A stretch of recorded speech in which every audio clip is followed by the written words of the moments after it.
The 2024 ZDX Type S is Acura's most powerful SUV ever, and one tap of your right foot is all it takes to become a true believer.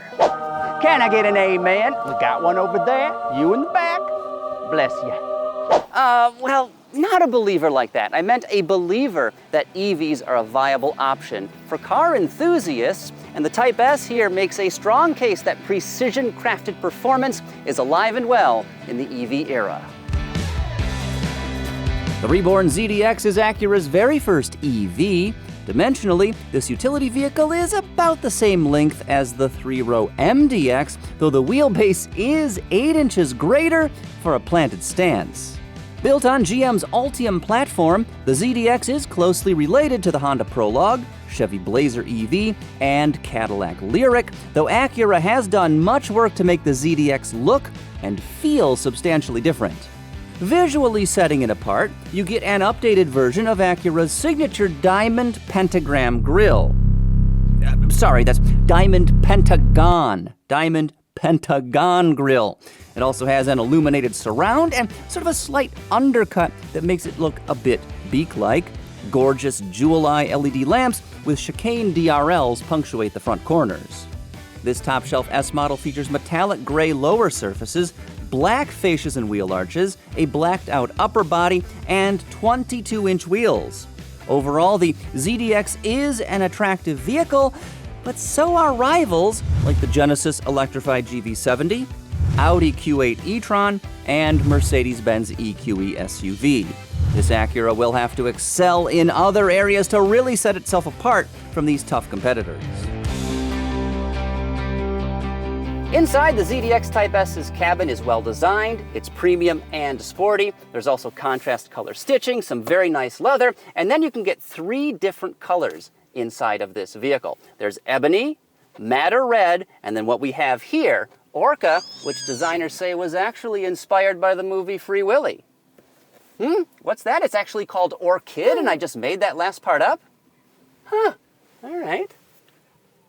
As for the Type S, it comes standard with unique badging inside. We have 16-way power-adjustable front seats. Then there are rear climate controls, rear sunshades, and heated outboard rear seats. And I'll tell you, that back bench is awesome. It has tons of legroom, and it is super comfortable. As for technology, you can see we have a pair of screens on the dashboard. There's an 11-inch digital instrument cluster and then an 11.3-inch touchscreen here on the center of the dashboard. And the infotainment system that runs on this features Google built in. It also supports, of course, Android Auto and Apple CarPlay. But Google built in gives you a number of Google services. There's the Google Assistant, the Google Play Store, and then perhaps most useful of all, Google Maps, which makes it super easy to find places wherever you want to go. It will also find charging stations, and it can help precondition the battery, which is super helpful in an EV. Eagle-eyed drivers will notice that this vehicle does have some GM-sourced switchgear, and that is not a knock. It looks good and works well. Plus, I love the fact that we've got physical climate controls. 2 thumbs way up for that. Plus, this stock-mounted gear selector is very intuitive. Now, all of that is pretty standard stuff, but what really allows this Acura to stand out from other all-electric luxury SUVs is the performance it offers. Indeed, the Type S handles well, offers the refinement of a proper luxury car, and it accelerates like an air-to-air missile. But despite this SUV's many strengths, it still left us feeling a little deflated. Literally. Well, in all my years of automotive journalisming, this has never happened. We've got a flat tire here on the drive program, and there's a pretty good puncture right here at the top. In fact, when we first pulled over, you could hear it hissing, and the car popped up a warning in the instrument cluster. To be fair, I was not actually the one driving. It was Eric Stafford from Car and Driver. He's the culprit here. To be fair, though, he was driving backwards on the 101. There were a lot of police cars involved. There were some spike strips, but it could have happened to anyone here in California. Regardless, they're going to try to bring us another car and hopefully continue our precision-crafted performance first drive of the ZDX Type S.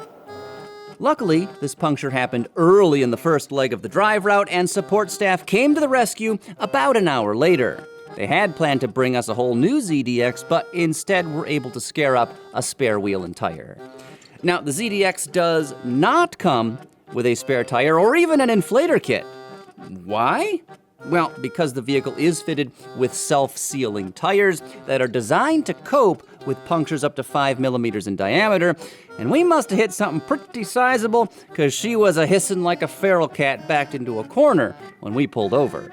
Anyway, a quick roadside swap had us back on our way soon after, with the ZDX quickly leaving this whole issue in the rearview mirror, and I say amen to that. The Lord said we need to have a fourth private jet to spread his word. Let's see some big bills. That's what I like. Put your social security check right in the plate, folks.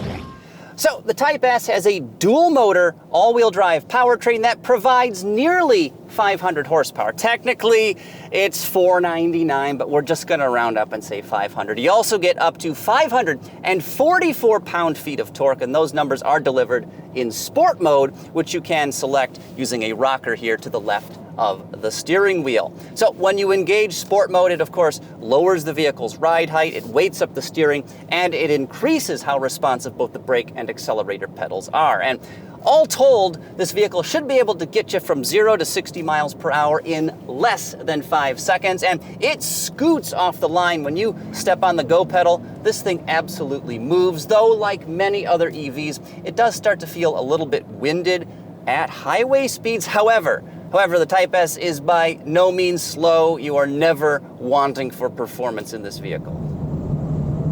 So, keeping things on an even keel, the Type S also has near perfect 50-50 front to rear weight distribution, which in an EV, of course, is relatively easy to do because you've got a gigantic battery pack underneath your feet.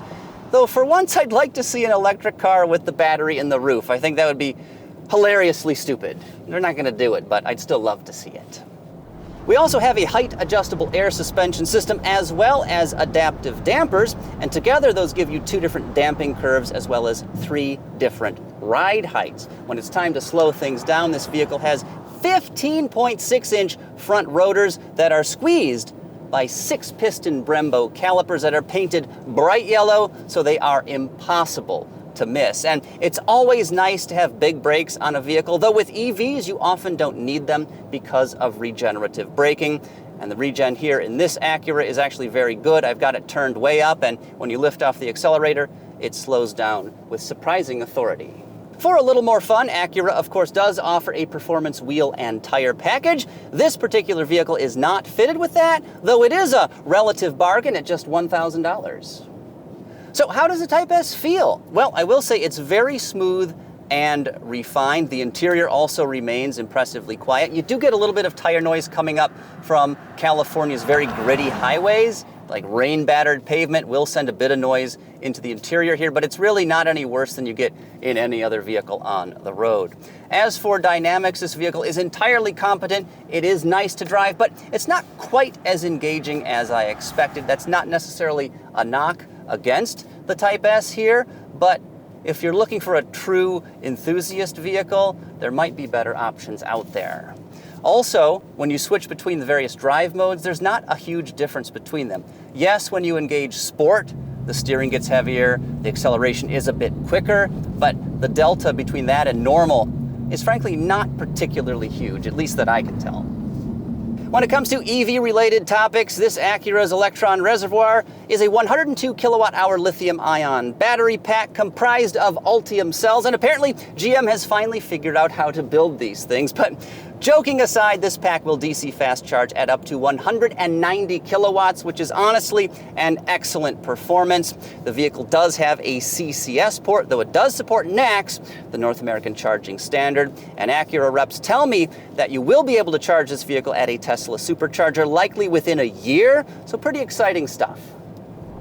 As for range, the ZDX here is rated at 278 miles by the EPA, which honestly is a pretty good figure for a performance-tuned luxury EV. Now, if you want a ZDX with the longest legs possible, you're going to have to opt for the A-Spec single-motor model, which is a rear-wheel drive trim. It gets you up to 313 miles on a charge. You also get 358 horsepower and 324 pound-feet of torque for, I'm sure, very good performance as well. But the sweet spot of this SUV's lineup could be the A-Spec dual motor model, which also has all-wheel drive. They are good for 490 horses and 437 pounds of twist. You also get 304 miles of range, which is really quite impressive. Of course, this SUV also comes standard with the Acura Watch suite of advanced driver assistance technologies, and this includes things like road departure mitigation, there's lane keeping assist, adaptive cruise control, and much, much more than I'm going to list in this video. Though Type S models also come standard with Acura Watch 360 Plus, which includes two features you're probably going to want. There's automatic parking, which is great to have, and then there's hands-free cruise control, which works on some 400,000 miles of limited access divided highway. And of course, if that sounds familiar, it should be familiar because it's basically a rebranded version of GM Super Cruise, which is one of the best driver aids in the business today. The 2024 Acura ZDX Type S starts at just about $76,000, including $1,350 in destination fees, though thanks to its shared underpinnings, this SUV is eligible for the full $7,500 federal tax credit. Additionally, when purchasing or leasing a new ZDX, Acura offers 3 charging options. You can get a level 2 home charger with installation and public charging credits. You can opt for a combo charger with more credits, or you can get a big lump of prepaid public charging. Say that 3 times fast. The choice is yours. So, should you put the ZDX on your shopping list? Well, this SUV does compete in a very challenging segment, but I'll tell you, it looks good. This vehicle drives well. The interior is comfortable and nicely trimmed. This is fundamentally a good EV because of the fast DC charging, as well as the good range, and you can even get hands-free driving capability here. If that sounds good to you, sounds pretty good to me, you should be able to pick one of these up starting right now.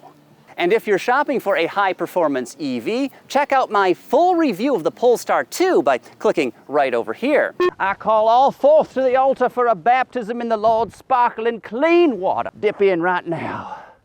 Line up here, and we'll get you all in the water. The Lord's holy water does have a certain je ne sais quoi to it. Devil's going to be washed down this creek here.